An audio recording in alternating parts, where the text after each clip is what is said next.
Bismillahirrahmanirrahim. Assalamualaikum warahmatullahi wabarakatuh.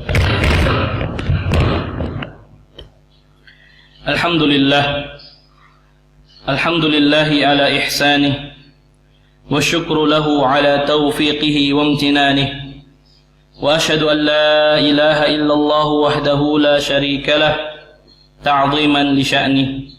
Wa ashhadu anna Muhammadan 'abduhu wa rasuluhu الداعي إلى رضوانه. قال الله تبارك وتعالى في القرآن الكريم: يا أيها الذين آمنوا اتقوا الله حق تقاته ولا تموتن إلا وأنتم مسلمون.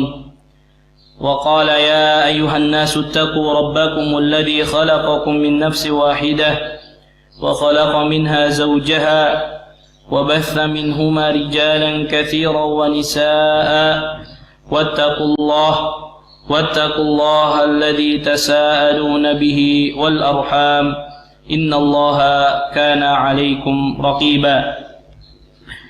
وقال: يا أيها الذين آمنوا اتقوا الله وقولوا قولا سديدا يصلح لكم أعمالكم ويغفر لكم ذنوبكم ومن يطع الله ورسوله فقد فاز فوزا عظيما. Amma ba'd, ma'asyiral muslimin, ikhwatal Islam wa ikhwatal iman, a'azzani Allah wa iyyakum, kaum muslimin yang semoga dirahmati oleh Allah Subhanahu wa taala. Alhamdulillah, tak henti-hentinya kita terus memuji dan menyanjung Allah Subhanahu wa taala atas segala limpahan nikmat karunia yang Allah anugerahkan kepada kita sehingga kita semua mampu untuk melangkahkan kaki kita ke rumah Allah Subhanahu wa taala ini dalam rangka melaksanakan kewajiban kita, yaitu melaksanakan salat subuh secara berjamaah. Kemudian kita lanjutkan dengan kajian ilmu yang mana kita berharap dan memohon kepada Allah Subhanahu wa taala, mudah-mudahan Allah Subhanahu wa taala memberikan taufik dan inayahnya kepada kita untuk mendapatkan ilmu yang bermanfaat dan diberikan kemudahan untuk mengamalkan ilmu yang kita dapatkan. Ma'asyiral muslimin, ikhwatal Islam wa ikhwatal iman, a'azzani Allahu wa iyyakum. Sebagaimana kita ketahui bersama bahwasannya setiap kita punya kewajiban, memiliki kewajiban untuk menunaikan hak saudara muslim kita. Dan setiap muslim memiliki hak yang harus ditunaikan oleh saudara muslim yang lainnya. Maka berbicara tentang hak seorang muslim, ada sebuah hadis yang patut untuk kita renungi bersama. Sebuah hadis yang memiliki pelajaran yang begitu besar, yang kalau kita dalami hadis tersebut, banyak sekali faidah, banyak sekali manfaat yang akan kita dapatkan. Sebuah hadis yang sahih yang diriwayatkan oleh Imam Muslim dari sahabat yang mulia Abu Hurairah radhiyallahu taala anhu. Sebuah hadis yang mungkin pernah kita dengar, sebuah hadis yang mungkin tidak asing di telinga kita. Namun, semakin kita dalami hadis tersebut, ada banyak faidah, ada banyak hikmah, dan ada banyak pelajaran yang bisa kita dapatkan dari hadis ini. Qala Rasulullah sallallahu alaihi wasallam, baginda Nabi sallallahu alaihi wasallam bersabda, haqqul muslimi 'alal muslimi sittun. Hak seorang muslim terhadap muslim yang lainnya itu ada 6. Kemudian Nabi sallallahu alaihi wasallam mengatakan, idza laqitahu fasallim alaihi. Apabila engkau bertemu dengan saudaramu, fasallim alaih, maka ucapkanlah salam di antara kalian. Wa idza da'aka fa'ajibhu. Apabila kalian dipanggil, diseru, diundang pada sebuah undangan, fa'ajibhu, maka datangilah. Wa idza stansahaka fansahhu. Apabila kalian diminta nasihat, maka hendaklah kalian memberikan nasihat. Wa idza 'atasa fahamidallaha fasammithu. Apabila ada di antara kalian yang bersin, maka hendaklah dia mengucapkan tahmid, memuji Allah Subhanahu wa taala, fasammithu, maka juga doakanlah. Ya, wa idza marida fa'udhu, apabila saudaramu sakit, maka kunjungilah, tengoklah. Wa idza mata fatba'hu, dan apabila ada saudaramu yang meninggal, maka iringilah jenazahnya. Hadis ini adalah hadis yang sahih yang diriwayatkan oleh Muslim di dalam kitab sahih mereka. Ma'asyiral muslimin azani Allah wa iyyakum. 6 perkara ini adalah perkara yang sangat penting untuk kita ketahui bersama sebagai seorang muslim. Yang kalau kita jabarkan, ya mudah-mudahan bisa dalam waktu 1 jam ini bisa selesai. Karena banyak sekali pelajaran yang bisa kita ambil dari 6 perkara yang disebutkan oleh Nabi sallallahu alaihi wasallam. Di mana 6 perkara yang disebutkan oleh Nabi sallallahu alaihi wasallam ini ya adalah kewajiban yang harus ditunaikan oleh seorang muslim kepada muslim yang lainnya. Namun dari ke-6 hal ini ada yang sifatnya wajib, ada yang sifatnya sunnah. Ya, ada yang memang wajib harus kita tunaikan dan setiap muslim berhak untuk menerima haknya, dan ada juga yang sifatnya sunnah. Ya. Dan yang dimaksud hak di sini adalah sesuatu yang tidak pantas untuk kita tinggalkan.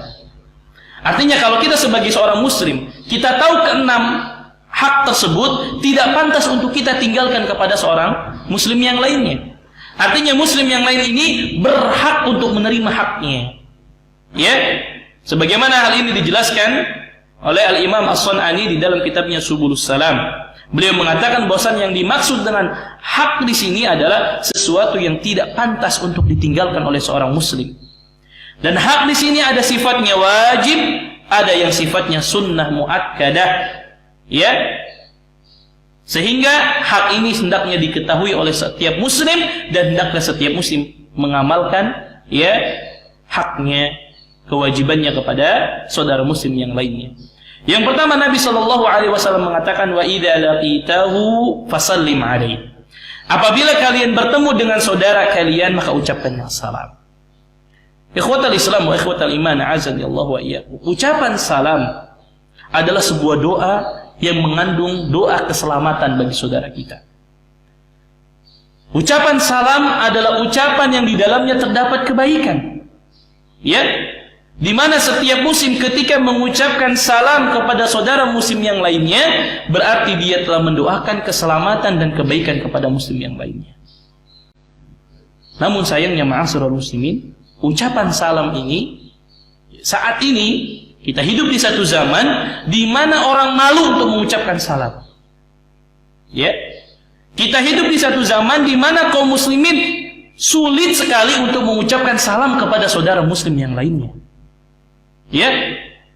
Dan kebanyakan hanya mau mengucapkan salam hanya kepada orang yang mereka kenal saja.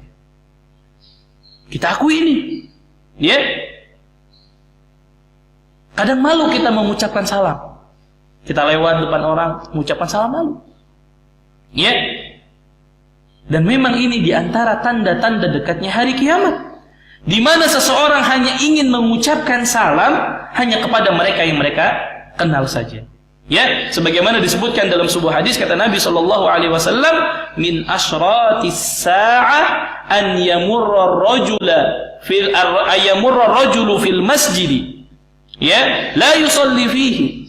Di antara tanda-tanda dekatnya hari kiamat adalah seseorang yang lewat ke masjid dan dia tidak biasa sholat di masjid tersebut, wa alla yusallim illa man ya'rifu, dan tidaklah dia mengucapkan salam kecuali hanya kepada orang yang dia kenal.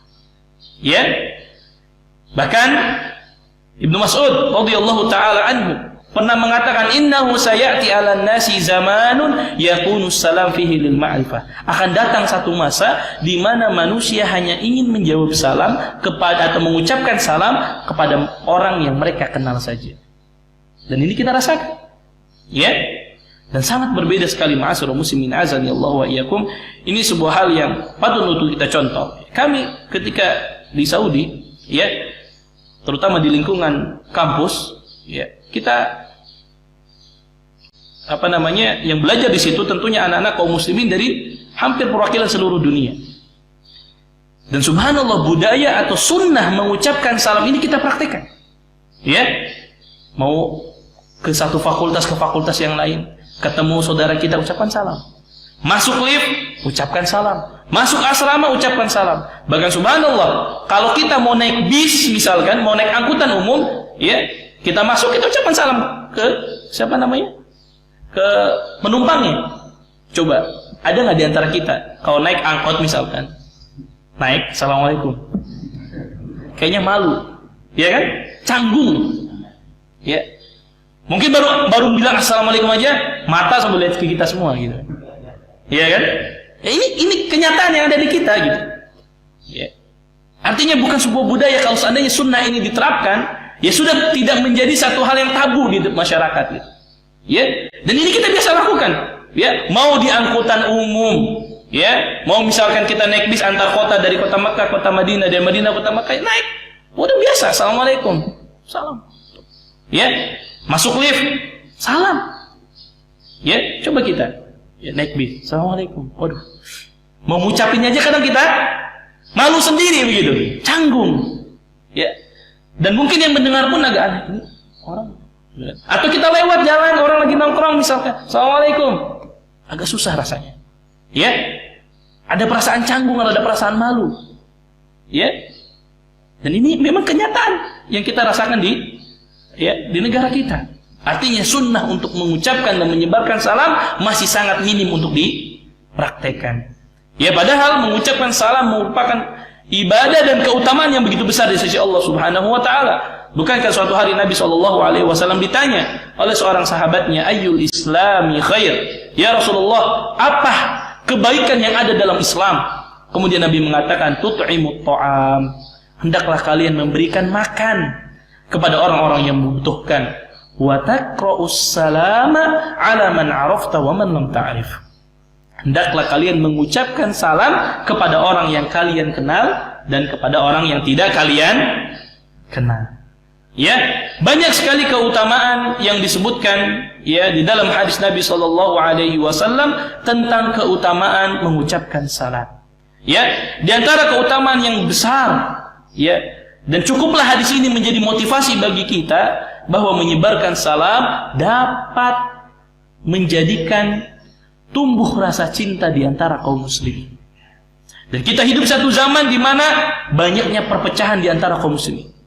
Ya, yang satu dengan yang lainnya saling memecah belah.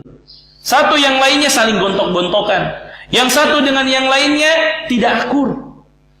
Ya, di antara penyebabnya adalah tidak tersebarnya ucapan salam di antara kaum muslimin. Bahkan yang lebih menyedihkan adalah terkadang ucapan salam diganti dengan ucapan-ucapan yang bagi mereka itu jauh lebih baik. Ya, ketemu temannya kadang malah ahlan wa sahlan, bahasa Arab juga katanya. Ya. Padahal tidak ada kalimat yang lebih baik, sapaan yang lebih baik daripada kalimat salam. Ya, kadang ahlan. Ya, dibanding ngucapin assalamualaikum. Ya. Atau diganti lagi misalkan apa? Sampurasun lah, misalkan. Apalah segala macam. Ya. Padahal tidak ada ucapan yang lebih baik daripada ucapan salam. Di mana setiap ucapan yang kita ucapkan berarti di sana ada doa yang kita sampaikan kepada kaum muslimin. Ya. Dan ketika satu komunitas, satu individu dengan individu yang lainnya saling menyebarkan salam, maka akan tumbuh rasa cinta di antara mereka. Nabi mengatakan, la tadkhulul jannata hatta tu'minu.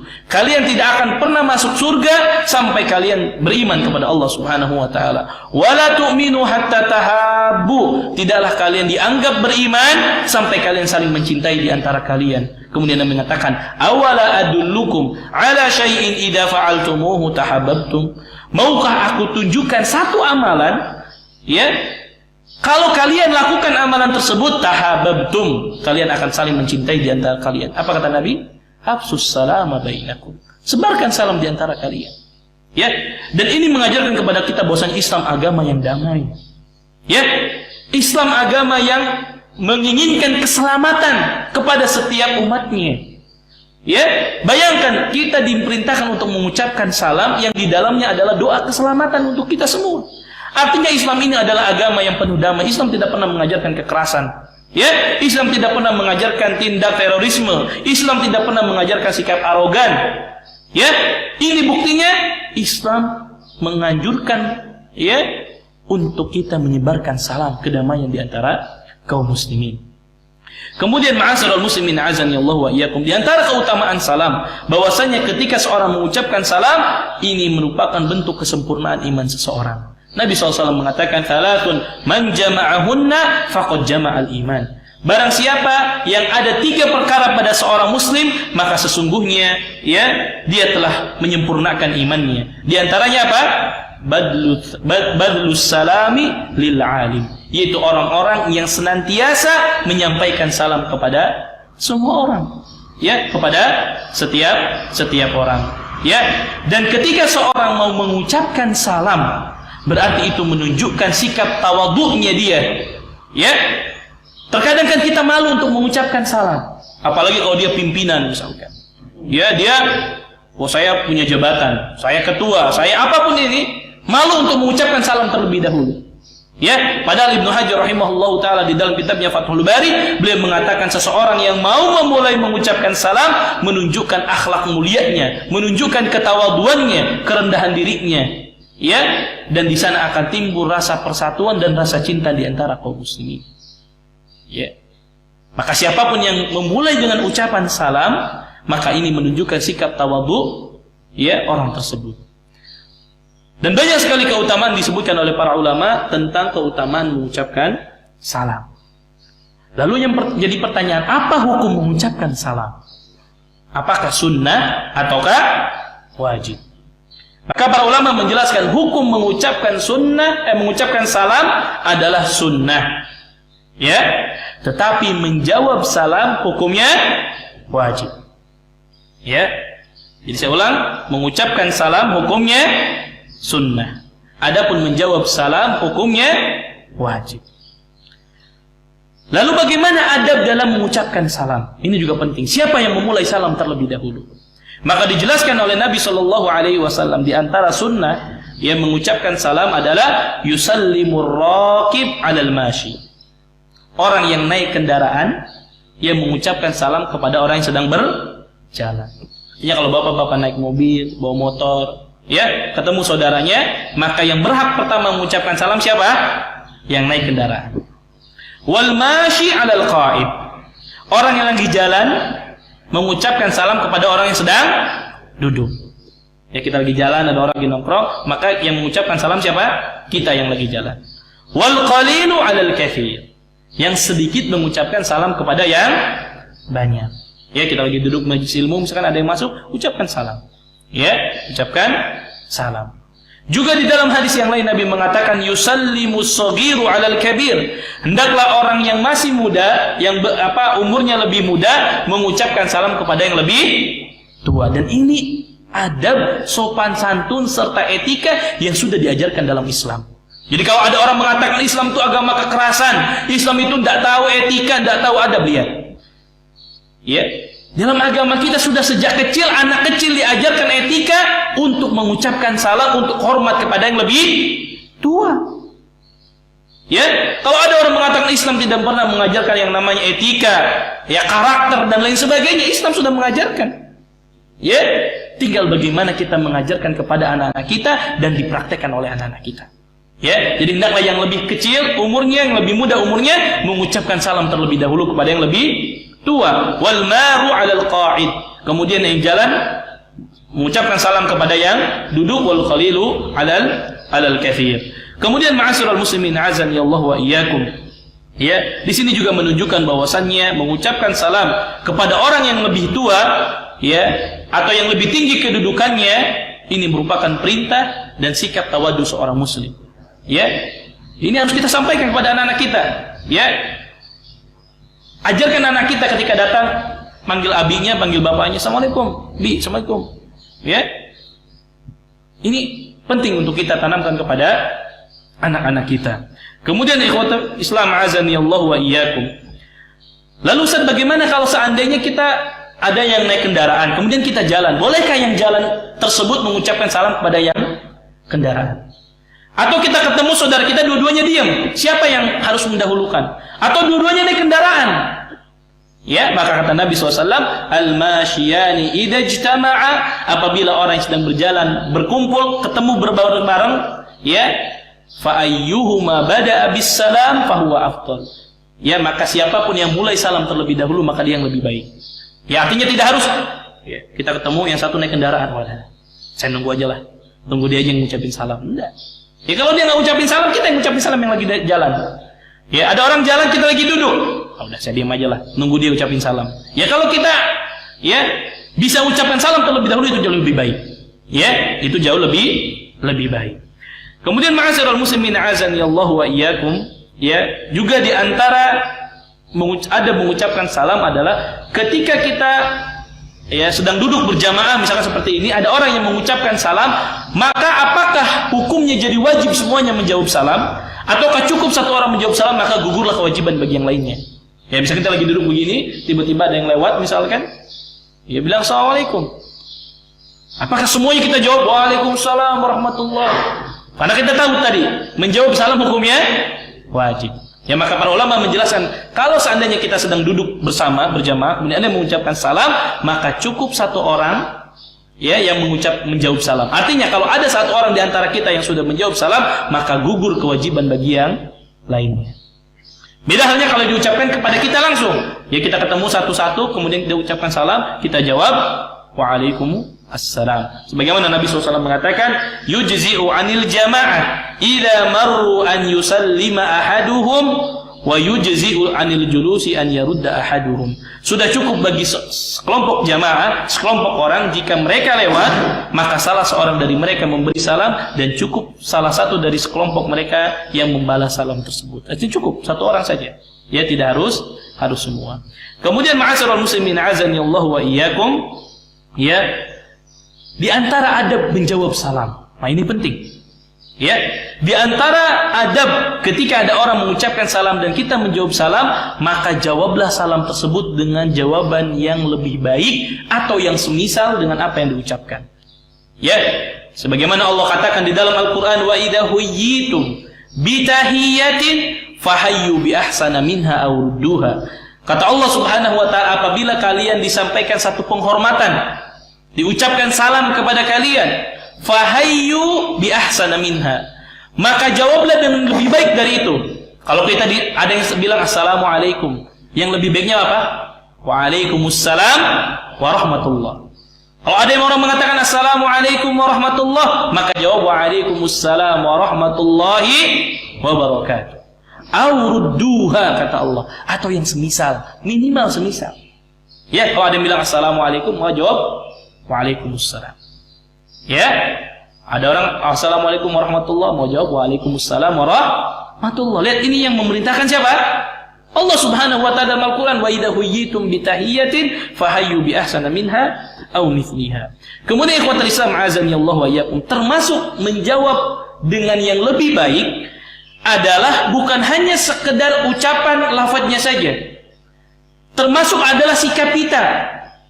Terkadang nih ada orang mengucapkan assalamualaikum, diam aja kita. Loh, kok Bapak nggak jawab salamnya? Saya sudah jawab dalam hati. Nah, ini tidak mengamalkan apa yang dikatakan oleh Allah, fahayyu bi ahsana minha. Ya, kita jawab yang lebih baik. Kalau dia ucapkan assalamualaikum, jawab dengan jawaban jahar juga. Kalau dia ucapkan dengan kalimat ya yang kencang, ya jawab juga assalamualaikum waalaikumsalam warahmatullahi. Ini juga menumbuhkan apa? Rasa cinta. Ya, kalau kita assalamualaikum, oh, ini sombong amat orang, gitu kan? Walaupun mungkin kita jawab dengan hati kita, tapi sebagai bentuk adab jawab dengan yang lebih baik. Juga di antara menjawab yang lebih baik adalah dengan sikap kita, yaitu kalau saudara kita mungkin ya jawabnya mengucapkan salam sambil senyum, jangan jawabnya juga sambil baut. Kalau bahasa Sunda ya, assalamualaikum, salam. Kalau dia senyum, ya senyum lagi. Kalau dia mengucapkan salam tak senyum, kita yang senyum. Maka ini bagian dari fahayyu bi ahsana minha. Ya, jadi bukan hanya sekedar lafadznya saja, tapi juga bagaimana sikap kita dalam menjawab salam. Ya. Kemudian ikhwatal Islam azani Allah wa iyyakum, ya, juga di antara adab dalam menjawab salam juga termasuk ketika menjawab dalam bentuk tulisan. Ya. Kita di WA assalamualaikum. Jawabnya WRWB. Kita mau salam ASS. Nah, ini juga bagian bukan daripada adab ketika kita menjawab salam. Ustaz sibuk nih, enggak sempat saya jawab salam, subhanallah. Padahal orang ketika mengucapkan assalamualaikum mendoakan keselamatan bagi kita. Apa sulitnya kita mengetik dengan lengkap waalaikumsalam atau waalaikumsalam warahmatullah? Ya, kadang orang saking sibuknya ditanya assalamualaikum WRWB. Subhanallah. Ya, ini bukan bagian daripada adab. Ini terutama orang Indonesia senangnya menyingkat-nyingkat kalimat. Ya, ketika menulis sallallahu alaihi wasallam ditulis SAW, subhanahu wa ta'ala SWT. Padahal kita tahu, ya, dalam ilmu hadis dilarang seseorang, ya, menyingkat kalimat sallallahu alaihi wasallam dan kalimat sodlam. Bahkan disebutkan dalam sebuah riwayat, orang yang pertama kali menyingkat kalimat sallallahu alaihi wasallam dengan kalimat sodlam dipotong tangannya. Ya, karena ini bagian bentuk adab kita kepada Nabi sallallahu alaihi wasallam. Apa sulitnya kita mengucapkan salawat kepada Nabi yang di sana ada pahala bagi kita? Man shalla alayya salatan sallallahu alaihi biha asyara. Barang siapa yang bersalawat kepadaku, kata Nabi SAW, 1 kali, maka Allah akan mendoakan kepadanya 10 kali. Ya, ini menunjukkan sikap malasnya seorang Muslim.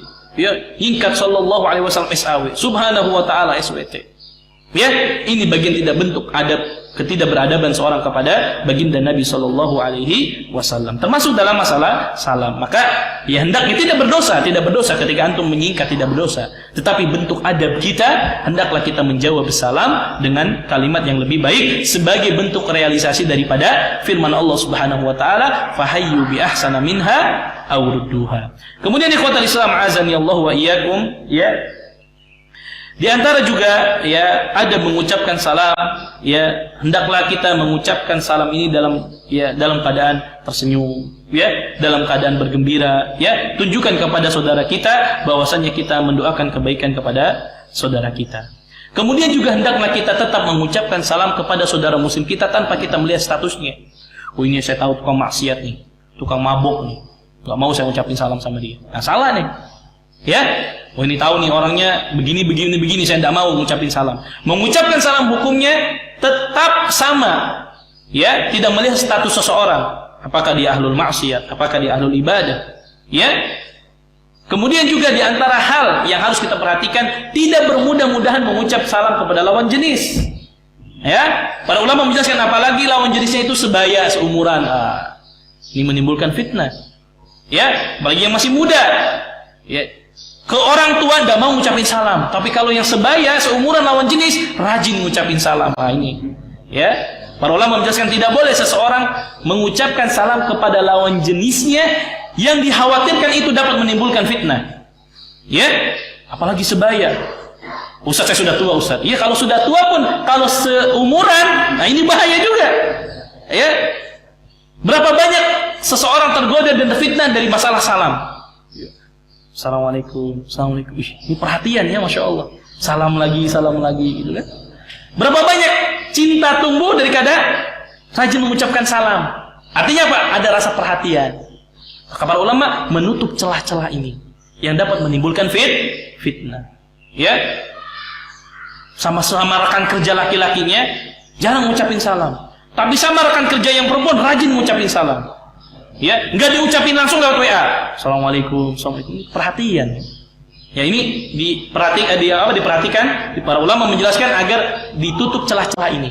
Ya, agar tidak menimbulkan fitnah. Lalu Ustaz, bolehkah kita mengucapkan salam kepada misalkan yang lebih tua? Silakan. Ya, selama tidak menimbulkan fitnah. Selama tidak menimbulkan fitnah. Ya, Ustaz ini dakwah Ustaz. Ya. Biar orang perempuan-perempuan, ya, yang ini senang dia Ustaz kalau dijawab salam. Iya, bagian daripada dakwah, tapi perhatikan kondisi kita, karena setiap orang beda-beda kondisinya nih. Ya, ada orang yang mudah terfitnah dengan godaan wanita dan lain sebagainya. Artinya, hendaklah seorang muslim ya tidak yang mengucapkan salam kepada lawan jenisnya jika itu dapat menimbulkan godaan dan menimbulkan fitnah. Kemudian ikhwatal Islam azani Allah wa iyyakum, ya, Juga di antara adab mengucapkan salam, tidak boleh seorang mengucapkan salam kepada non-muslim. Dia memulai terlebih dahulu. Ya, ada temannya non-muslim, dia ucapkan salam. Kenapa? Karena di dalamnya ucapan salam mengandung doa keselamatan. Ya, lalu Ustaz, bagaimana kalau mereka yang memulai salam terlebih dahulu? Ya kan kita di Indonesia banyak orang mengucapkan salam. Ya, maka jawab cukup alaikas salam. Ya, ketika mereka mengatakan assalamualaikum, cukup jawab waalaikumsalam atau alaikas salam. Ya, cukup sampai di situ. Kemudian ikhwatal Islam azani Allah wa iyyakum, ya, juga di antara adab salam, ya, hendaklah seorang muslim berusaha, ya, untuk terus menyebarkan kalimat salam ini di tengah-tengah kaum muslimin. Kemudian yang kedua, di antara hadis yang disebutkan oleh Nabi sallallahu alaihi wasallam, wa idza da'aka fa'ajibhu. Apabila kalian diundang dengan satu undangan, maka jawab undangan tersebut. Nah, sekarang jadi pertanyaan, Ustaz, apakah semua undangan harus kita datangi? Ya, ada saudara kita ngundang ke acara resepsi pernikahan. Wajib nggak? Padahal Nabi mengatakan fa'ajibhu. Lihat, Nabi menggunakan kalimat atau fi'il amr. Ya, dalam usul fikih dikatakan bahwasanya fi'il amr itu ya yaqtadil wujub, menunjukkan satu kewajiban. Lalu berarti apakah setiap undangan yang datang kepada kita wajib kita hadiri? Ya, maka dalam hal ini ma'asyiral muslimin azani Allah wa iyyakum, para ulama menjelaskan, ya, bahwasannya waqad qassama al-ulama'u ad-da'wata allati umira al-muslim bi ijabatiha ila qismain.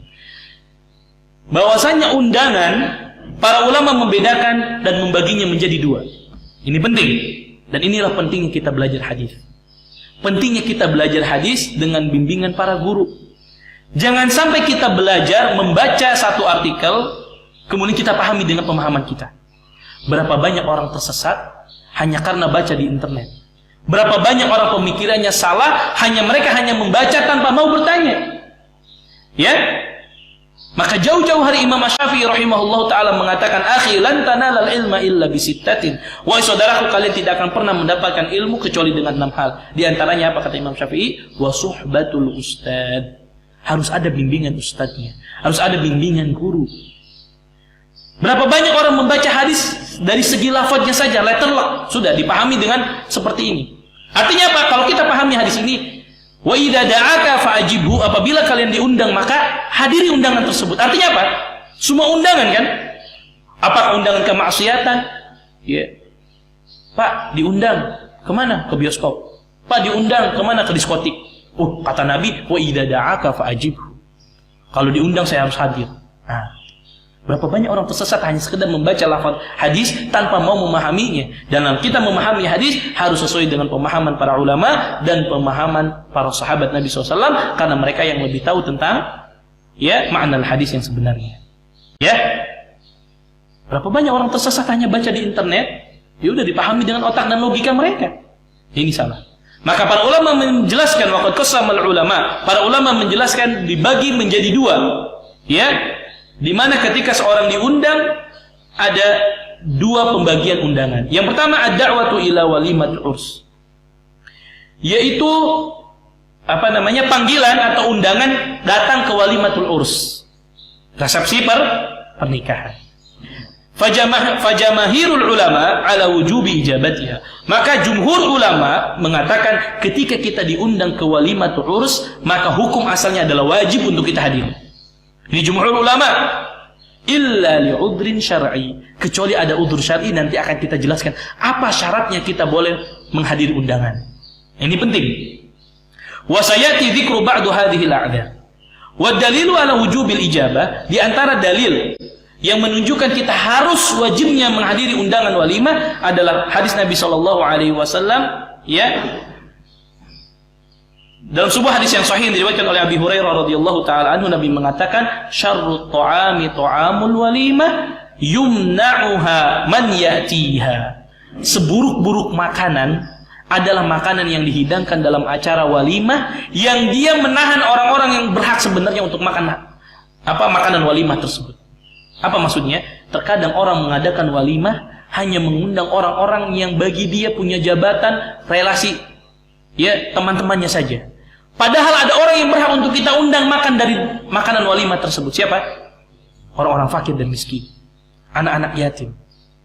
Ya, mereka yang berhak makan walimah kita. Ya, terkadang orang tidak mau saya undang, yang penting undang orang-orang pembesar saja. Tetangga-tetangganya orang-orang fakir miskin tidak diundang. Lihat Nabi mengatakan syarrut ta'ami ta'amul walimah. Ya, yamna'uha man ya'tiha. Seburuk-buruk makanan adalah makanan walimah yang dihidangkan, tapi orang-orang yang berhak untuk makanan walimah tersebut tidak diundang. Wa yud'a ilaiha man ya'bah. Tapi sebaliknya yang diundang adalah orang-orang yang mungkin enggan. Artinya orang enggak pantas untuk kita undang. Ya, yang enggak berhak dia makan walimah, makanan walimah. Kemudian Nabi mengatakan, "Wa man lam yujib da'wah faqad 'asallaha wa rasulah." Barang siapa yang tidak menghadiri dakwah atau undangan resepsi, maka dia telah bermaksiat kepada Allah dan Rasulnya. Jelas. Hukum asalnya apa? Wajib. Kalau kita diundang ke walimah, wajib kita hadir. Dalam hadis yang lain Nabi mengatakan, "Idza du'iya ahadukum ilal walimati falyatiha." Apabila kalian diundang kepada undangan walimah, maka wajib hadir. Tetapi apakah mutlak semua undangan walimah kita hadiri? Oh, ternyata ada syarat yang dipersyaratkan oleh para ulama kapan kita boleh menghadiri undangan tersebut. Kemudian yang kedua adalah ad-da'watu li ghairi walimatu urs. Undangan yang sifatnya bukan walimah. Undangan misalkan apa? Acara pesta misalkan. Ya, apa misalkan acara akikah misalkan. Ya, dan acara-acara yang lainnya. Maka para ulama di sini khilaf. Fajamahirul ulama, jumhur ulama mengatakan yarawna anna ijabataha mustahabbah. Hukumnya adalah sunnah. Ya, selain undangan walimah hukumnya apa? Sunnah. Walam yukhalif illa ba'du Syafi'iyah wa Dhahiriyah. Ya, tidak ada yang mengatakan ini wajib kecuali madhab Syafi'i dan madhab Dhahiriyah. Ya, kalau menurut madhab Syafi'i wajib. Mau undangan walimah atau undangan apapun, selama kita diundang, hukumnya wajib. Ya. Tetapi wallahu ta'ala alam, yang lebih mendekati adalah hukumnya apa? Sunnah muakkadah. Kemudian para ulama mensyaratkan apabila undangan tersebut undangan walimah. Lakinnal ulama ishtaratu syurutan li ijabati da'wah. Para ulama mensyaratkan tentang syarat kapan kita boleh menghadiri undangan. Fa idza lam tatahaqqaq hadhihi syurut, kalau syarat ini tidak terpenuhi, lam yakun huduru da'wah wajiban wala mustahabban. Maka hukum menghadiri undangan tersebut tidak jadi wajib, bahkan juga tidak jadi sunnah, bahkan bisa jadi hukumnya haram untuk kita hadiri. Ya? Di antara syarat yang dipersyaratkan oleh para ulama, yang pertama adalah alla yakuna hunaka munkarun fi makani da'wah. Hendaklah tempat yang kita hadiri, ya, tidak terdapat kemungkaran. Misalkan kita diundang acara walimah, ternyata di sana ada acara dangdutan, misalkan ada acara dansa-dansa, ya, cara makannya pun tidak sesuai dengan syar'i, misalkan, ya, standing party, misalkan, ya, orang dansa-dansa, ikhtilat, campur baur laki-laki perempuan dan lain sebagainya. Ada kemungkaran tidak? Ada kemungkaran. Ya, maka hukum asalnya tidak boleh kita hadir. Karena itu hukumnya apa? Ada kemungkaran. Ya, yang khawatir kita keimanan kita goyah dan rusak. Tetapi kata para ulama, fa in kana hunaka munkar wa huwa yastati'u izalatuhu wajib 'alaihi al-hudur. Tapi kalau seandainya kita tahu di sana ada kemungkaran, dan kalau kita datang ke sana kita dapat menghilangkan kemungkaran tersebut, maka wajib dia untuk hadir. Contoh, misalkan kita, adik kita, abang kita misalkan ngadain acara pernikahan. Udah niat nih dia mau ngadain dangdutan misalkan, ngadain apa? Acara kemaksiatan lah di sana.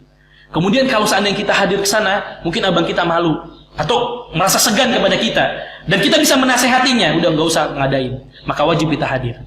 Sebagai bentuk apa? Amal ma'ruf nahi munkar. Tentunya disampaikan dengan cara yang baik, tidak frontal datang ke sana, wah, turunkan, hancurkan panggungnya misalkan, ya jangan. Ya, sampaikan dengan cara baik. Dakwah itu disampaikan dengan cara yang baik. Nasihat itu disampaikan dengan cara yang baik. Ya. Kalau kita lakukan berarti kita dapat dua pahala. Yang pertama pahala ijabatu dakwah, menghadiri undangan. Yang kedua pahala taghyirul munkar, merubah kemungkaran. Tetapi wa illam yumkinuhu izalatuhu, kalau kita enggak mungkin untuk merubah kemungkaran di sana, maka jangan hadir.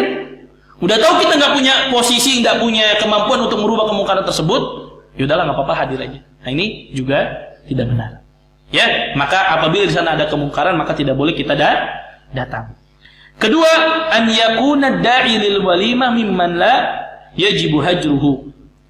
Orang yang memanggil kita, mengundang kita adalah bukan orang-orang termasuk yang kita boikot. Maksudnya apa? Bukan orang-orang yang mungkin, mohon maaf, misalkan ada yang mengundang kita adalah ahlul maksiat, yang terang-terangan kita tahu dia sering bermaksiat. Ya, kalau seandainya kita tidak datang, bisa jadi pelajaran buat dia.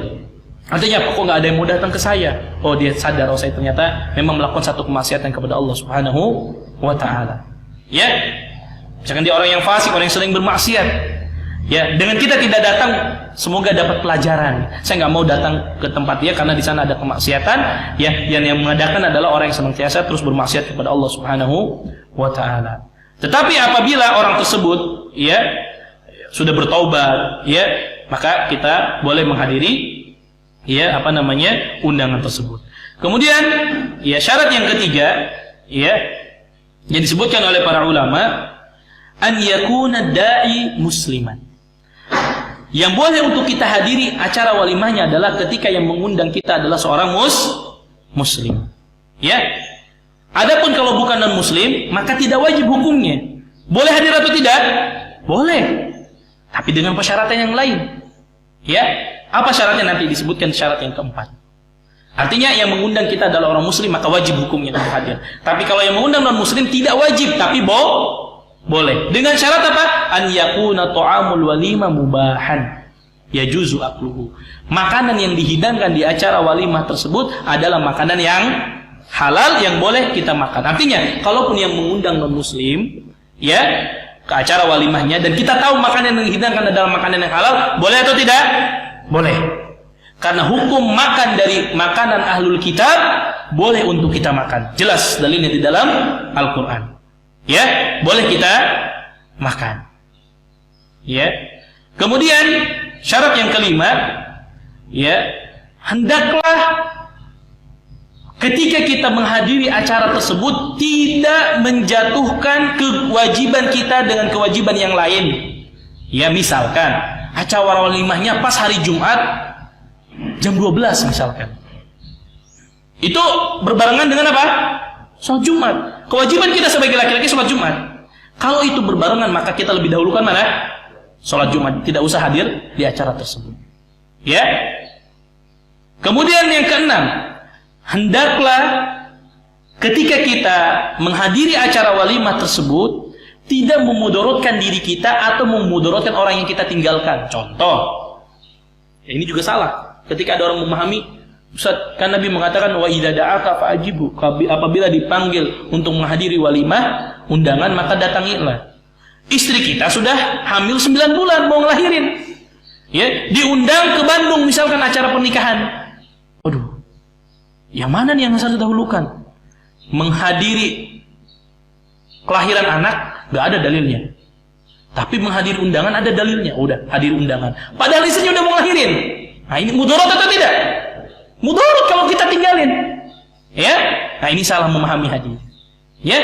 Maka kalau seandainya ini kita tinggalkan dan itu memudaratkan kepada istri kita atau memudaratkan kepada orang yang kita tinggalkan, ya maka jangan kita pergi ke tempat walimah. Ya, kita urus keluarga kita atau urus sesuatu yang memang itu dalam keadaan darurat. Jelas ya? Jadi jangan sampai kita memahami hadis, oh iya, ngadirin anak lahiran enggak ada sunnahnya. Misalkan ya, nggak ada dalilnya. Oh, saya harus berpegang dengan dalil. Wah, ini salah. Salah dalam memahami dalil. Nah, kemudian para ulama wazada ba'dul ulama syurutan akhar atau syurutan ukhra. Para ulama menambah syarat yang lainnya. Kapan kita boleh wajib menghadiri undangan tersebut? Yaitu ketika an yakhussa da'i al-mad'u bidakwah. Ketika undangan itu khusus untuk kita. Undangannya ya undangan pernikahan, saya tujukan untuk Pak Salim, langsung namanya jelas, wajib kita hadir dengan syarat-syarat yang tadi. Tapi kalau seandainya saya mengundang kepada jamaah Masjid Akhlul Khair, diundang umum atau khusus? Umum, maka di sini tidak wajib. Jelas? Kalau undangannya dengan nama langsung, saya mengundang Bapak Fulan Ibn Fulan, ya. Tapi kalau undangannya kepada jamaah Masjid Akhlul Khair, saya mengundang untuk menghadiri pernikahan anak saya, maka di sini hukumnya tidak wajib. Tidak wajib. Ya. Ini berkaitan dengan apabila kita dipanggil kepada atau diundang satu undangan, maka hukum asalnya adalah wajib apabila undangan tersebut adalah undangan walimah dengan memperhatikan syarat-syarat yang harus kita penuhi. Nah, kemudian yang ketiga, ma'asyiral muslimin azadiyallahu wa iyyakum, ya disebutkan oleh Nabi SAW, wa idastansahaka fansahhu. Apabila ada saudara mau meminta nasihat, maka berikanlah nasihat. Dan ini penting sekali. Ya.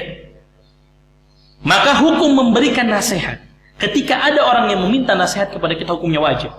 Misalkan ada ya tetangga kita datang, Pak, saya minta saran, Pak, saya minta nasihat, saya diterima kerja atau saya dapat lamaran kerja, Pak, kira-kira saya ambil nggak nih, kerjanya begini. Artinya dia bermusyawarah dengan kita, meminta pandangan dan masukan dari kita, hukumnya wajib. Dan para ulama mengatakan kalimat wa idastansahaka fansahhu, apabila saudara kalian meminta nasihat, ini hukumnya umum. Apakah berhubungan dengan masalah agama atau masalah urusan dunia? Ada orang datang mungkin, Ustaz tolong nasihati saya ada masalah begini, urusan agama, maka jawab. Ada juga urusan dunia tadi, urusan pekerjaan misalkan, saya ini diterima di kerjaan ini, tapi misalkan ya saya tidak bisa sholat selama saya kerja di situ, boleh saya ambil atau tidak? Karena ini pernah, ya saya mewawancarai salah satu calon pegawai untuk masuk ke lembaga kita. Ketika saya tanya, kenapa pengen gabung dengan kami? Dia bilang, Ustaz, saya jadi security di salah satu lembaga, Ustaz, tapi saya nggak bisa sholat kecuali hanya 2 waktu, Ustaz. Sholat maghrib sama isya kalau tidak salah. Sisanya saya nggak boleh sholat, Ustaz. Ya, ya udah, saya tanpa pikir yang saya tanya pertanyaan yang saya luluskan. Karena mudarat kalau dia kerja di tempat yang dia tidak boleh sholat. Dan subhanallah, terkadang banyak ya kaum muslimin yang masih bertahan dengan pekerjaan seperti ini. Yang nggak boleh sholat Jumat misalkan, nggak boleh sholat duhur, nggak boleh sholat asar, atau sengaja dibuat waktu kerjanya berbarengan dengan waktu sholat. Ya ini mudarat, jangan kita ambil. Atau ada orang misalkan meminta nasihat tentang permasalahan urusan agama dan lain sebagainya, maka hendaklah kita memberikan nasihat. Ya. Kemudian para ulama menjelaskan adab-adab dalam memberikan nasihat. Ada banyak sekali pelajaran yang bisa kita ambil pada masalah ini. Ya. Kemudian ini saya sampaikan ma'asyiral muslim karena perkara yang sangat penting, hendaklah seorang muslim ketika dimintai nasihat atau pendapat tentang permasalahan talak atau cerai, maka jangan bermudah-mudahan langsung memutuskan. Ya. Ini satu nasihat dari guru kami, ya. Ketika di kelas, satu dosen kami dia mengatakan satu nasihat yang sangat luar biasa, dikatakan, kalau kalian nanti pulang ke negara kalian, ya, ada orang yang minta pendapat tentang permasalahan cerai, jangan langsung, oh ya, ceraikan. Oh ya, jangan ceraikan.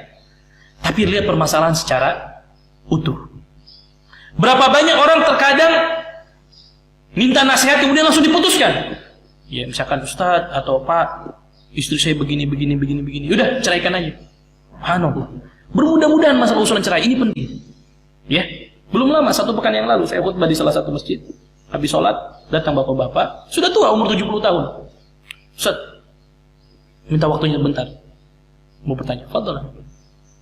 Kemudian dia cerita, Ustaz, saya sudah talak istri saya 3 kali, Ustaz. Masya Allah. Kemudian saya tanya, kenapa Pak? Ceritakan panjang lebar. Sudah 3 kali talak, ya, masih saja, Ustaz, tapi saya ragu yang 2-nya, Ustaz. Kenapa saya bilang ragu? Yang 2 saya bilang, saya lagi marah, Ustaz, di mobil.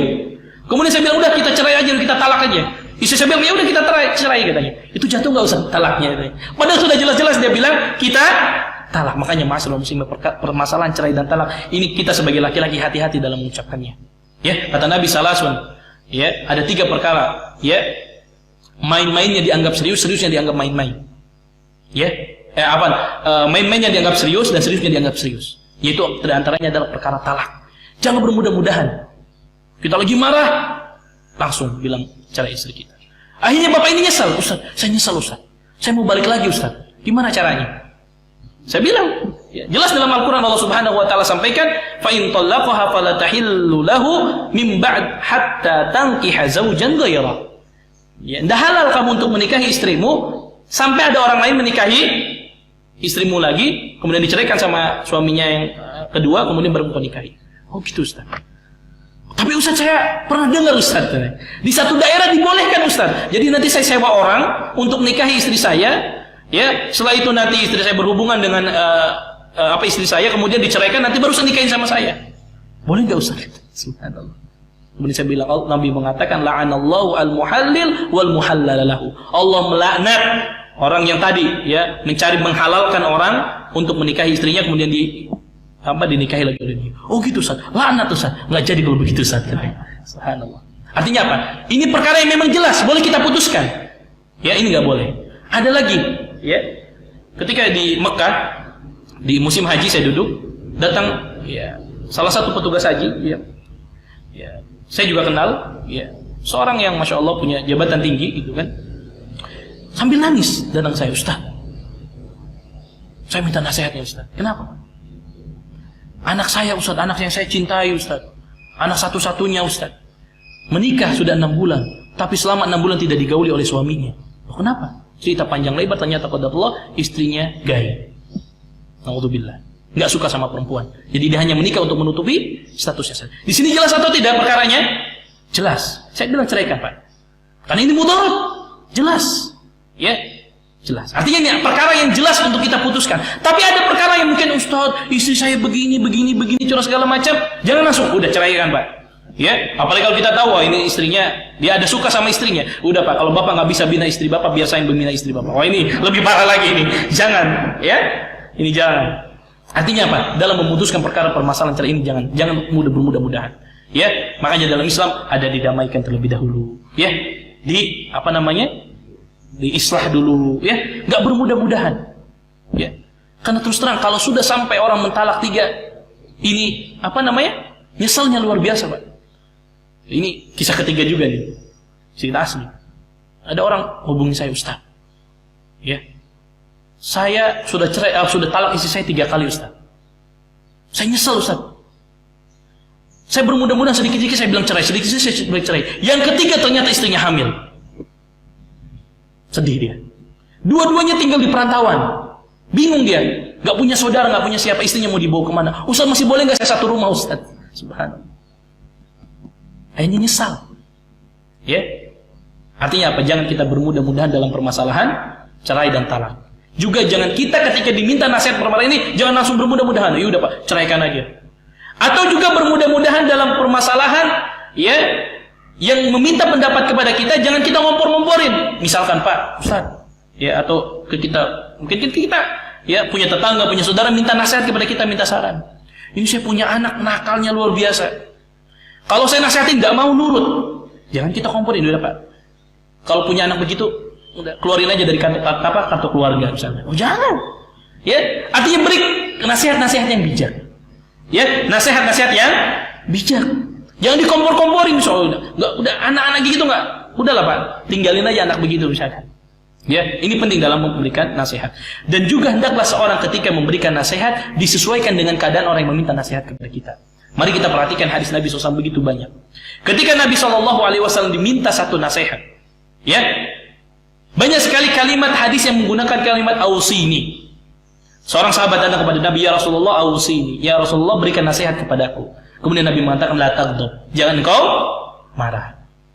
Ada lagi sahabat yang lain datang, ya Rasulullah ausini, kata Nabi, alaika bitaqwallah, hendaklah kau bertakwa kepada Allah. Datang lagi sahabat yang lain, ya Rasulullah ausini, kata Nabi, u'budullaha wa la tusyriku bihi syai'a, sembahlah Allah, jangan mempersekutukan Allah. Datang lagi sahabat yang lain, Nabi memberikan nasihat yang berbeda-beda. Artinya apa? Kalau ada orang minta nasihat kepada kita, berikan nasihat yang sesuai dengan kondisi orang yang minta nasihat kepada kita. Misalkan kita tahu nih, Pak Salim rajin sholat ke masjid, sholat jamaahnya. Tiba-tiba datang ke anak, Ustaz, tolong nasihati kepada saya Ustaz. Anak bilang, Pak, rajin sholat jamaah. Loh, gak penting. Karena dia sudah rajin sholat jamaah gitu. Ada orang rajin sedekah dermawan, minta nasihat, Ustaz atau Pak, saya minta nasihat. Ya, bagaimana? Oh Pak, Bapak harus rajin sedekah. Ya dia orang dermawan.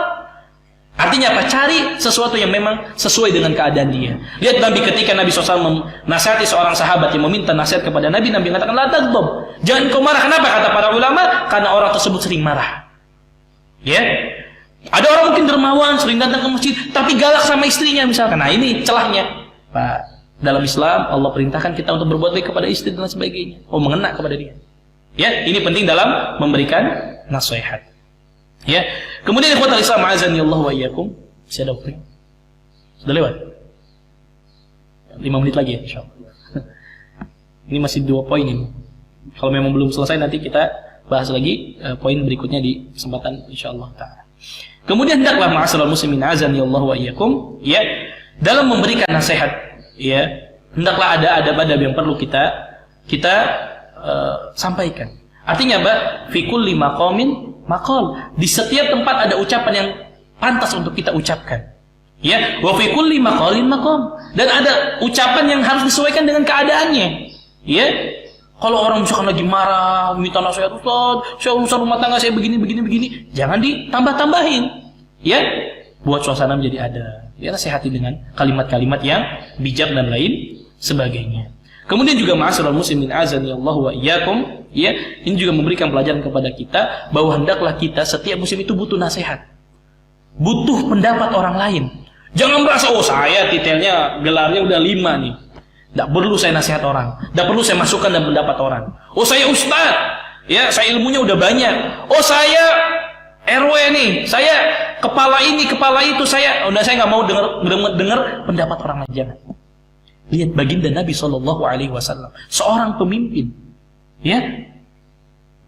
Ketika ada urusan di dalam rumah tangganya, Nabi memanggil para sahabatnya, bermusyawarah, minta masukannya. Kita tahu dalam kisah hadisatul ifk, dalam kisah ketika ibunda Aisyah radhiyallahu taala anha dituduh berzina dengan seorang sahabat Sofwan ibn Mu'attal, sebuah tuduhan yang keji dari orang-orang munafik, ya, dari Ubay bin Salul dan kawan-kawannya. 1 bulan ibunda Aisyah nangis sejadi-jadinya. Coba di antara kita kalau ada anak kita dituduh dengan tuduhan seperti ini, pernah berzina dengan orang lain, dengan tuduhan yang keji, siapa yang kuat menahan cobaan ini? Sekelas Nabi SAW sedihnya luar biasa. Ya, saking Nabi SAW bingungnya, ya, belum sampai 1 bulan belum ada juga wahyu turun untuk membebaskan ibunda Aisyah dari tuduhan ini. Ya, ketika Nabi datang menemui Aisyah, cuma bilang kaifatikum ya Aisyah, bagaimana kabarmu, keluar lagi. Sampai ibunda Aisyah menangis sejadi-jadinya. Biasanya Nabi kalau ketemu duduk, ya, ngajak ngobrol. Karena tuduhan ini Nabi pun dalam keadaan bingung. Nabi panggil sahabatnya, Ali bin Abi Thalib dan sahabat yang lainnya, minta pendapat bagaimana ini keadaan seperti ini. Wahyu belum juga turun dan lain sebagainya. Kisah yang sangat panjang, ya, saya sedang mencoba mengumpulkan dalam satu buku tentang memetik hikmah dari kisah ibunda Aisyah radhiyallahu taala anha. Ada banyak sekali hikmah yang bisa kita dapatkan dalam urusan rumah tangga, mudah-mudahan bisa cepat rampung, ya. Banyak sekali faedahnya. Di antaranya ini, Nabi sendiri minta pendapat para sahabatnya. Ya, sekelas Nabi SAW. Lalu kita butuh nasihat orang lain. Terkadang mungkin ada satu masalah, kita melihatnya dengan pandangan kita. Padahal itu butuh kita masukkan, ya, nasihat dari orang lain. Kemudian juga ma'asyiral muslimin azani Allah wa iyyakum, ya, di antara adab dalam memberikan nasihat banyak sekali sebetulnya disebutkan oleh para ulama. Ya, kalau memang kita tidak bisa selesaikan pada pertemuan ini, kita akan lanjutkan di pertemuan berikutnya. Namun juga yang terpenting ma'asyiral muslimin, hendaklah ketika orang memberikan nasihat, hendaklah dia memperhatikan adab dan cara menyampaikan nasihat. Terutamanya adalah bahwasanya beramal ma'ruf nahi mungkar, memberikan nasihat itu ada langkah-langkahnya atau step by step gitu, ya. Jangan langsung. Ya, maka mari kita perhatikan hadis Nabi SAW. Kata Nabi, "Man ra'a minkum munkara falyughayyirhu bi yadihi." Barang siapa yang melihat kemungkaran, dia ingin menasihati saudaranya, maka hendaklah bagi yang mampu merubah dengan tangannya, rubah dengan tangannya. Artinya apa? Kalau kita ingin merubah kemungkaran, jangan sampai mendatangkan kemungkaran yang lebih besar. Ya, ini kita hidup di satu zaman orang semangat ingin ingkarul mungkar. Ada kemaksiatan, hancurkan, bubarkan. Subhanallah. Ya, padahal dia tidak punya kewenangan untuk itu. Kalau kita punya, oh saya bupati, saya wali kota, saya punya jabatan, saya RW dan lain sebagainya. Ketika ada kemaksiatan di tempat saya bisa rubah dengan tangan saya. Saya tekan tanda tangan, saya buat aturan, tutup. Ada orang biasa, lihat ada ke tempat prostitusi, datang bawa kayu, dihancurin itu tempat. Mendatangkan kemungkaran yang lebih besar atau tidak? Kemungkaran lagi yang ada. Maka Nabi fal yughayyiru bi yadi, fa illam yastati fabi lisani. Kalau nggak mungkin dengan tangan kita nggak punya kekuatan, maka dengan lisan kita. Oh, mungkin kita nggak punya kekuatan, tapi saya ustadz, saya dai, saya tokoh masyarakat. Kalau saya ngomong didengar, dakwah dengan lisan kita. Ya, nggak mampu juga dengan lisan kita, cukup ingkari dengan hati kita. Ya, fabi qalbihi kata Nabi, wadalika adaful iman. Berapa banyak kerusakan, kemungkaran dikarenakan cara kita yang terlalu semangat, tapi cara kita salah dalam beramal ma'ruf nahi munkar. Ya, salah. Minimal kita ingkari ada satu maksiat yang kita nggak bisa rubah. Ya Allah, saya nggak ridho dengan kemaksiatan itu, cukup. Ya, kita doakan mudah-mudahan orang-orang yang punya kebijakan dan sebagainya bisa merubah kemaksiatan tersebut. Ini penting masalah muslim saya sampaikan, ya, bahwa cara amal ma'ruf nahi munkar, cara menyampaikan nasihat itu dengan cara yang benar. Ya, saya tutup dengan kisah terakhir yang disebutkan oleh Syekhul Islam Ibnu Taimiyah rahimahullah. Pernah suatu hari beliau melewati orang-orang yang sedang mabuk. Dari orang-orang Tatar. Kita tahu orang-orang Tatar adalah orang-orang yang sangat kejam. Ya, orang-orang sangat kejam. Lewat Syekhul Islam Ibnu Taimiyah rahimahullah, orang sedang mabuk. Tapi tidak ditegur sama beliau. Padahal beliau seorang ulama. Tidak ditegur dan tidak dinasihati. Ditegur sama murid-muridnya, ya Syekh, kenapa engkau melewati satu kaum yang sedang mabuk-mabuk? Engkau tidak tegur. Ya, kenapa nggak tegur? Apa kata Syekh? Kalau seandainya saya tegur akan mendatangkan kemungkaran yang lebih besar. Saya tidak bisa lawan orang itu. Saya tegur bisa jadi saya dipukuli, saya dibunuh dan lain sebagainya. Mudarat yang lebih besar. Ya, artinya kalau kita memang tidak bisa merubah dengan tangan kita, ya maka cukup ingkari dengan hati kita. Jangan kita melampaui wewenang yang tidak seharusnya kita lakukan. Ada orang lihat kemaksiatan, dia langsung hancurkan, dia langsung pukul dan sebagainya. Padahal dia tidak punya kewenangan apapun dalam hal itu. Setiap kita punya kewajiban amal ma'ruf nahi munkar, tetapi sesuaikan dengan keadaan kita. Ya, intinya adalah ketika kita ingin amal ma'ruf nahi munkar, ingin menasihati seseorang adalah jangan sampai kita ingin merubah kemungkaran, tapi justru datang kemungkaran yang lebih besar. Ini penting untuk kita catat, dan banyak sekali para ulama menjelaskan tentang cara kaidah-kaidah dalam menasihati orang lain dalam amal ma'ruf nahi munkar, yang mudah-mudahan nanti akan kita jelaskan di pembahasan berikutnya. Masih ada 3 poin yang belum kita bahas dalam hadis ini, karena memang lihat, inilah hadis Nabi SAW. Ya, pendek tapi maknanya kalau kita kaji sangat luas. Ini yang disebut dengan jawami'ul kalim. Jadi Nabi SAW itu diberikan mu'jizat jawami'ul kalim. Diberikan sedikit lafadznya, tapi maknanya sangat luas. Bayangkan hadis cuman sependek ya Aba Umair ma fa'alan nughair. Imam Bukhari rahimahullah ta'ala mengumpulkan lebih dari 100 faedah hanya dari kata ya Aba Umair ma fa'alan nughair. Ini menunjukkan kepada kita bahwa hadis Nabi merupakan wahyu dari Allah Subhanahu wa taala, bagian dari mukjizat yang harus kita imani, yang harus kita amalkan dalam kehidupan kita sehari-hari. Wallahu taala alam, itu yang bisa saya sampaikan. Mohon maaf kalau kelebihan. Ya, insyaallah kita lanjutkan kembali pembahasan kita jika nanti waktunya memungkinkan dan kita masih diberikan nikmat sehat oleh Allah, diberikan umur panjang oleh Allah Subhanahu wa taala. Ada pertanyaan? Masyaallah. Fadhal.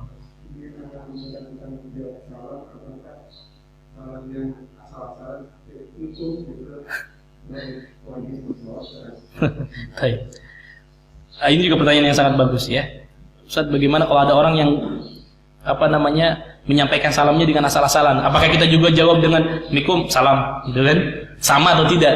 Gitu kan? Tadi kembali kepada ayat firman Allah Subhanahu wa taala, wa idza huyyitum bi tahiyyatin fahayyu bi ahsana minha. Perintahnya adalah kita balas dengan yang lebih baik. Terlepas dia mau bilang Assalamualaikum, ya udah kita jawab dengan Waalaikumsalam. Ya, jawab dengan yang lebih baik. Kalau sedangkan yang semisalnya tapi maknanya berubah, jangan kita ikutin juga. Ya, sebagaimana orang-orang musyrikin terlebih dahulu, ketika mereka ingin mengucapkan salam, mereka rubah. Bukan assalamualaikum, assalamualaikum. Assalamu artinya keselamatan bagi kalian. Dia rubah assalamualaikum, kecelakaan bagi kalian. Maka ketika ada orang-orang kafir, orang-orang muslim mengucapkan seperti itu, maka kita jawab jangan waalaikumsalam, tapi ya waalaikumsalam. Begitu juga kecelakaan untuk Anda. Ya, artinya apa? Kalau ada orang asal-asal mengucapkan salam, maka kita adabnya menjawab yang lebih baik. Sudah, itu saja. Ya, yang lebih baik. Kalau seandainya kita ingin mengucapkan yang semisal tapi merubah maknanya, ya jangan ikuti. Jangan diikuti. Yang intinya adalah ucapkan dengan yang lebih baik. Nah, Allah.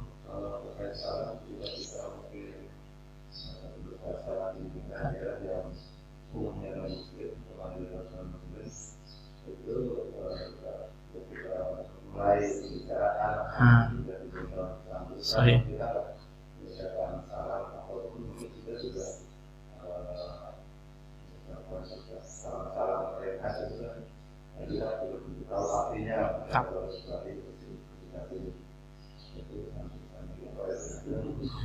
Sebaiknya kita selamat gitu ya,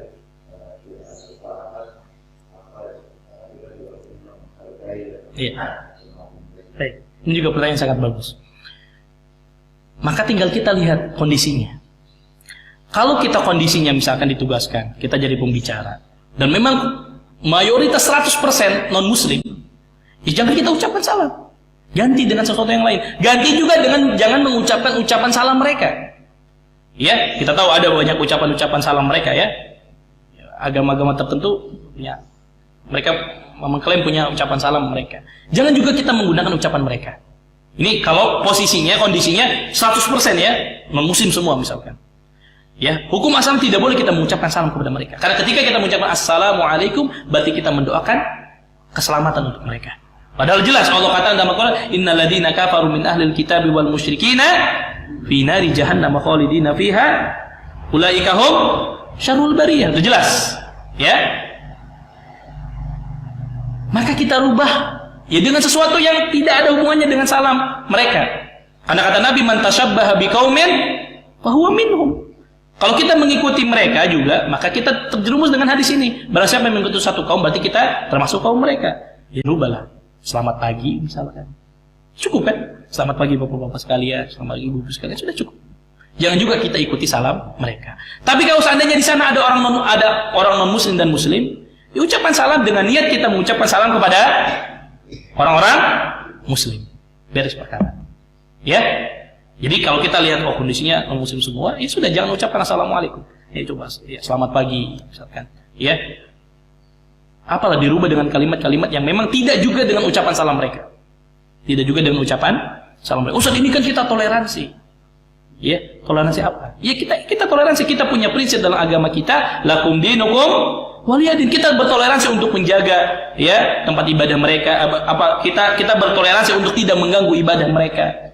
Ya. Kita tidak ikut campur dengan ibadah mereka, tetapi dalam urusan akidah jangan sampai kita campur adukan.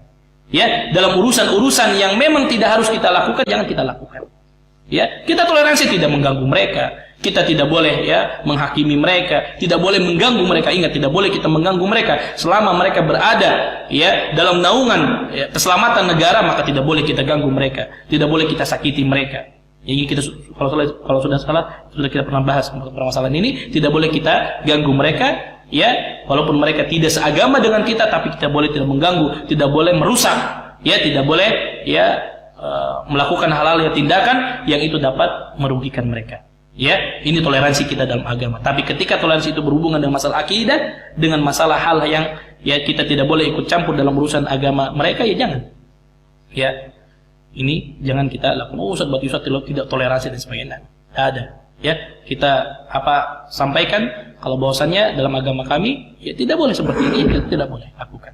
Tapi urusan kita harus tetap toleransi, jaga mereka, jaga perdamaian, tidak boleh menyakiti mereka, itu jelas merupakan bagian dari toleransi kita. Wallahu a'lam. Bagi apa? Iya, grup. Itu hukumnya gimana? Kan banyak yang mengucapkan pagi assalamualaikum ini gimana? Apakah termasuk wajib juga itu? Satu grup mengucapin salam, satu orang ya, yang lain apakah wajib juga? Sama hukumnya. Apabila kan grup itu berarti kan kumpulan banyak orang ya, dan ditujukan kan nggak ke kita langsung, kecuali assalamualaikum Pak Fulan, nah berarti ke kita kan gitu kan. Nah maka kita yang jawab waalaikumsalam. Tapi kalau sifatnya assalamualaikum, gimana kabar antum semua? Gimana kabar bapak-bapak semua? Cukup satu orang jawab ya sudah. Ya, cukup sudah. Sama hukumnya dengan keadaan iya. Nah, silakan. Iya.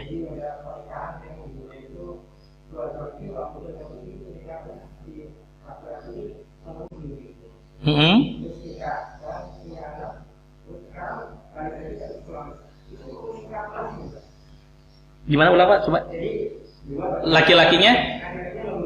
Laki-lakinya non muslim.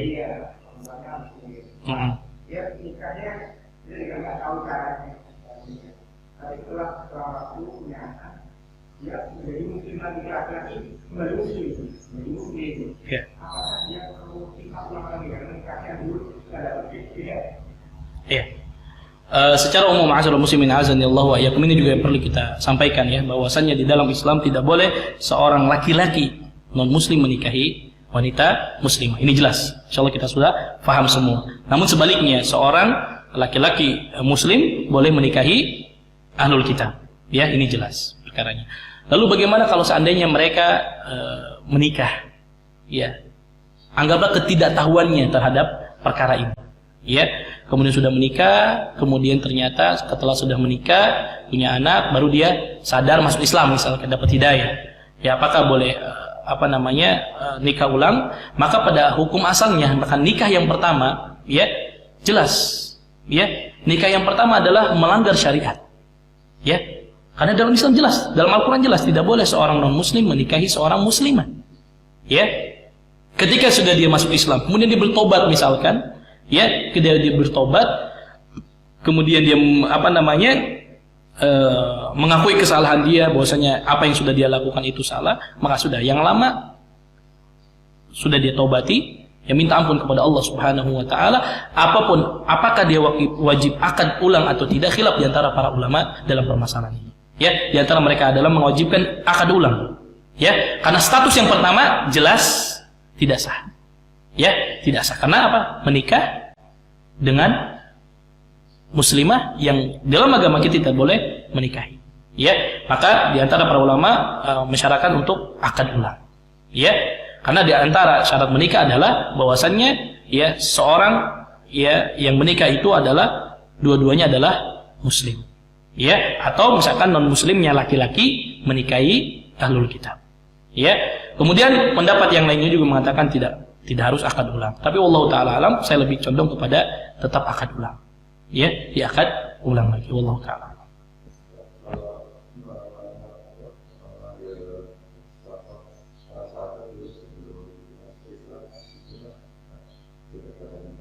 Nah, betul. Ya itu makanya saya bilang tadi banyak sekali permasalahan dalam ini, artinya panjang sekali sebetulnya. Para ulama menjelaskan dalil-dalilnya. Ada yang mengatakan tadi harus wajib akad ulang, ada yang juga tidak perlu. Yang penting dia bertobat kepada Allah Subhanahu wa taala dan dia menyesali apa yang sudah mereka lakukan. Ya, dengan dalil-dalil yang tadi. Banyak sekali dalilnya sebetulnya, ya. Tapi Allah taala saya lebih condong kepada dalil akad ulang. Ya.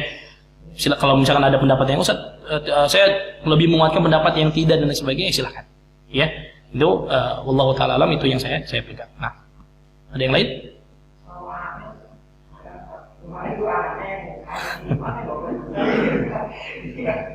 Nah, pada asalnya satu pernikahan ya atau satu anak yang dihasilkan dari pernikahan yang tidak sah ya, maka tidak dinasabkan kepada ayahnya. Tidak dinasabkan kepada ayahnya. Artinya anak hasil perzinahan dan lain sebagainya maka dinasabkan kepada ibunya, bukan kepada ayahnya. Nah, Allah Ta'ala. Cukup, insyaallah. Nah, mudah-mudahan apa yang kita sampaikan ini bermanfaat. Ya, apabila ada kebaikan maka itu datangnya dari Allah dan Rasulnya. Apabila ada keburukan, kesalahan ya dalam penyampaian dan lain sebagainya, maka itu murni datangnya dari syaitan dan keburukan yang ada pada diri saya. Wallahu ta'ala alam. Kita tutup dengan doa kafaratul majlis. Subhanakallahumma wa bihamdika asyhadu an la ilaha illa anta astaghfiruka wa atubu ilaik. Assalamualaikum warahmatullahi wabarakatuh.